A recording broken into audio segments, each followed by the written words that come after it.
Just then, the door opened behind me. I turned around and there was no one. I got up from my seat and went to the door.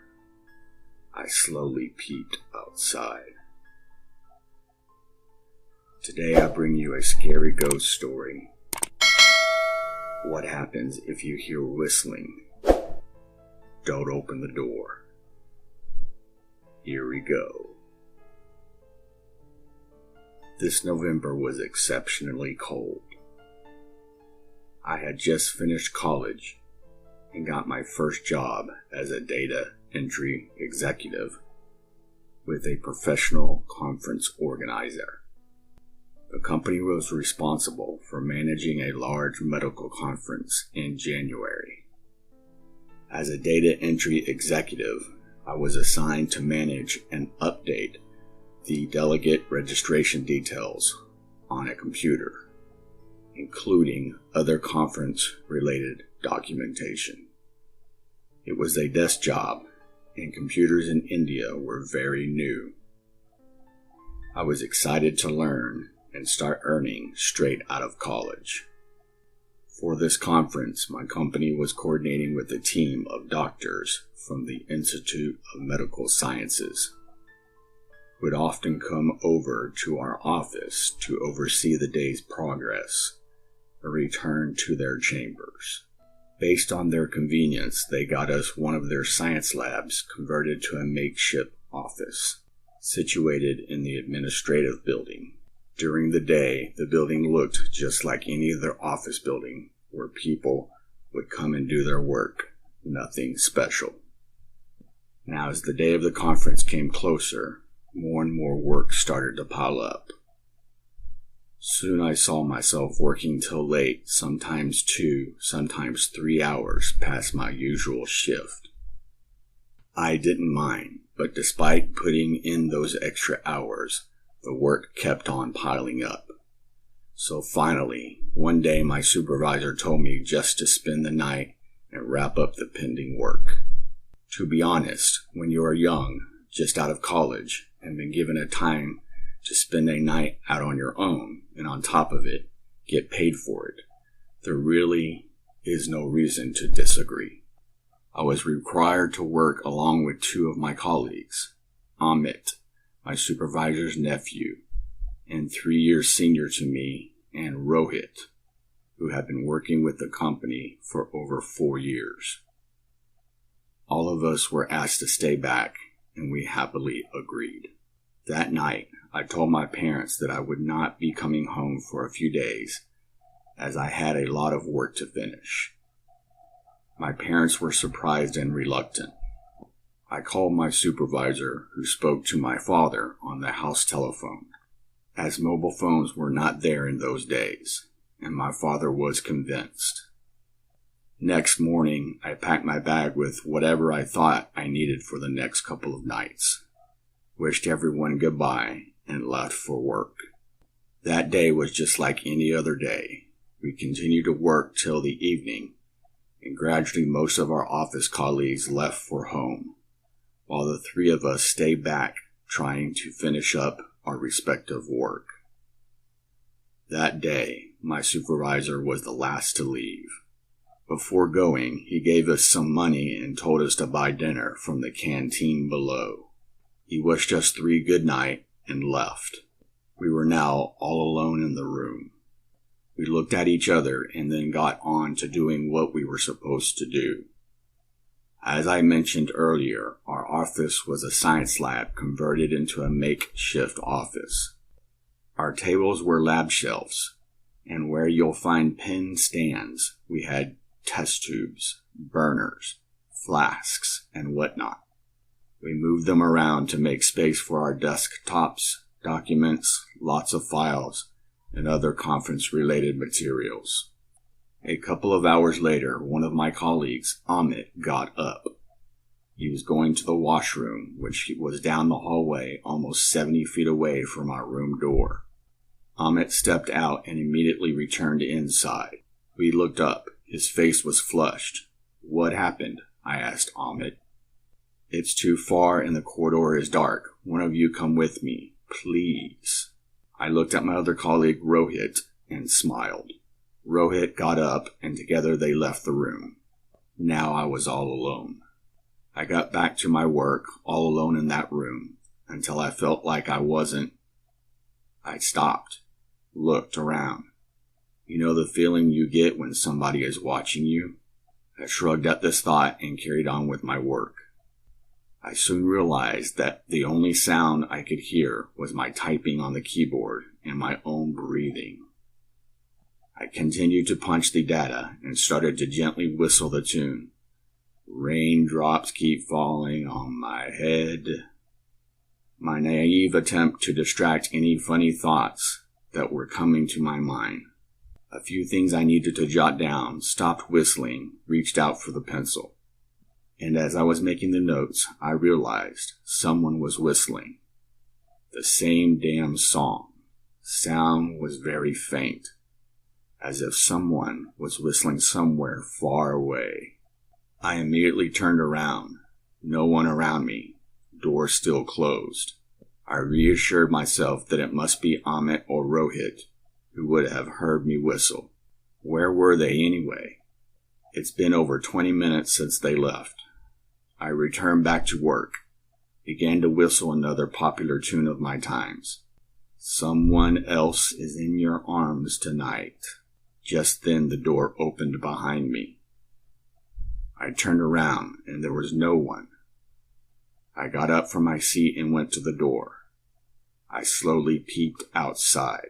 The corridor on the left side was dark, but on the right side, towards the washroom, it was brightly lit, but there was no one around. I waited for a while, closed the door, and came back to my seat. Just as I was about to punch my next registration form, both Amit and Rohit opened the door and came in smiling. "Did you guys open the door about 2 minutes back?" I yelled at them. They were looking at me as if I had seen a ghost. "No, we came in just now," Rohit replied. "What happened?" Amit immediately budged in. "Someone opened the door just 2 minutes before you guys came in, and when I went to see, there was no one outside," I told them surprisingly. "It sure wasn't us, bro," Rohit replied. "Let's get back to work," Amit said. "But what took you so long?" I inquired. They both smiled, looking at each other. Amit said, "Nothing really. Ramit wanted to have a smoke, so we were searching for a place to go outside in the open." "Okay," I replied. "Next time you guys plan to go, I will come along too. I don't want to stay here all alone. It's kind of creepy sitting here in this lab all by myself." Soon we got back to work and continued punching data. We worked that night for a long time, singing, cracking jokes, and even bitching about our office girls and the other staff girls who worked in the adjoining rooms. It was around 11 p.m., and by now we were really hungry. We decided to go and have dinner at the hospital canteen. We started to pack our stuff, shut down the desktop computers, and switch off all the lights in the room. Amit and I had stepped and were chatting to ourselves. As Rohit turned off the last light of the room, we noticed a silhouette of someone standing at the edge of the shelf. He screamed and immediately switched on the lights again. We freaked out hearing Rohit scream. Rohit told us what he saw, and we both nervously looked inside. No one was there. We told him to leave the light on, lock the door, and let's go for dinner. Amit jokingly remarked that it must be the hunger inside us that was causing all these hallucinations. Our lab office was on the 3rd floor of the elevators. Stopped working post 7 p.m., so we had no option but to take the stairs. We crossed the main entrance gate and into the open. Surprisingly, there was no guard at the gate. We all could feel the cool winter air hitting our faces and walked to the canteen. There were lots of people in the canteen, mostly attendants of patients who were admitted into the hospital. We managed our way to the counter, ordered our choice of food, paid the bill, and stood to collect our dinner. Rohit went out to have a smoke. By the time he returned, our order was ready. After dinner, we casually strolled back to the administration building, talking about what Rohit had seen. Rohit did not say much. Amit kept teasing him. I did not talk much either, and neither did I tell them about what I had experienced while they were gone to the washroom. On reaching the entry gate to the building, we found it locked. We called out to the guard, but no one was there.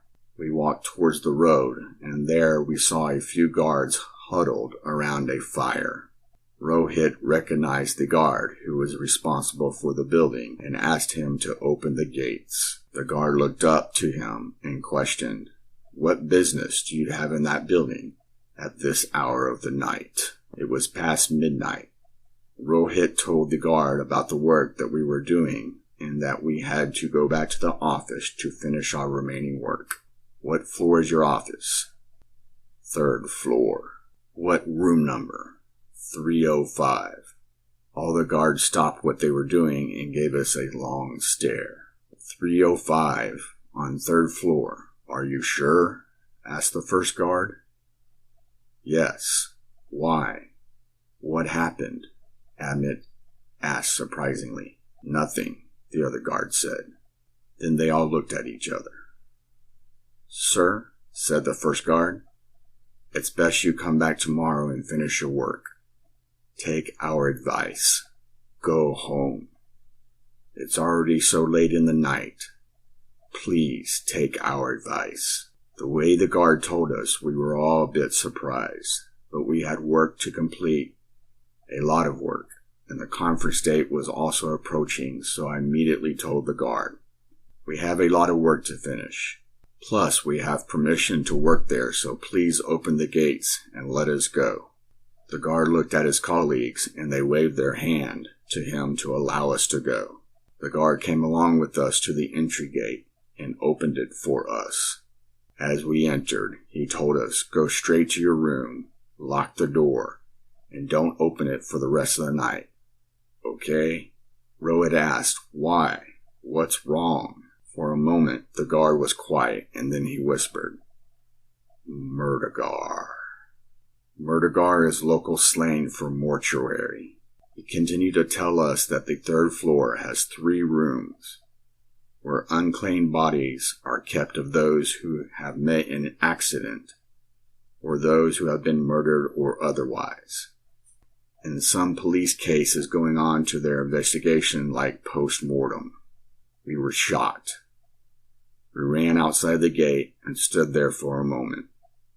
We were out of breath. The guard locked the gate and came to us. "What happened?" he asked us, as if all of us had something to share with him. Rohit told him what we had seen in the room. The guard did not seem surprised. By now, we had returned to where the other guards were sitting, by the fireplace.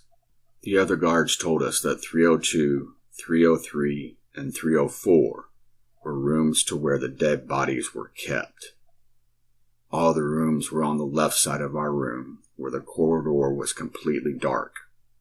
305, our office lab room, was an unused lab in earlier times where senior doctors would teach the junior doctors about unclaimed bodies.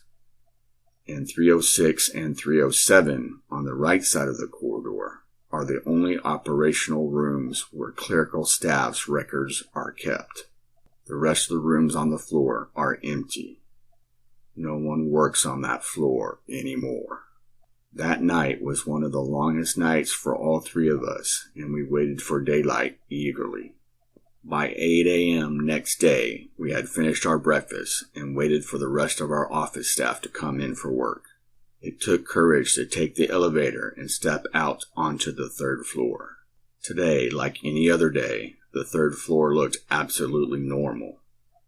Just like any other floor, Amit and Rohit walked to the office room, while I was a few steps behind. The door was locked, which meant no one had come in as yet. Rohit unlocked the door, and both entered one after the other, while I stood out, curious to see what a mortuary looked like.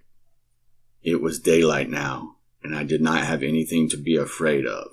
At least that's what I thought.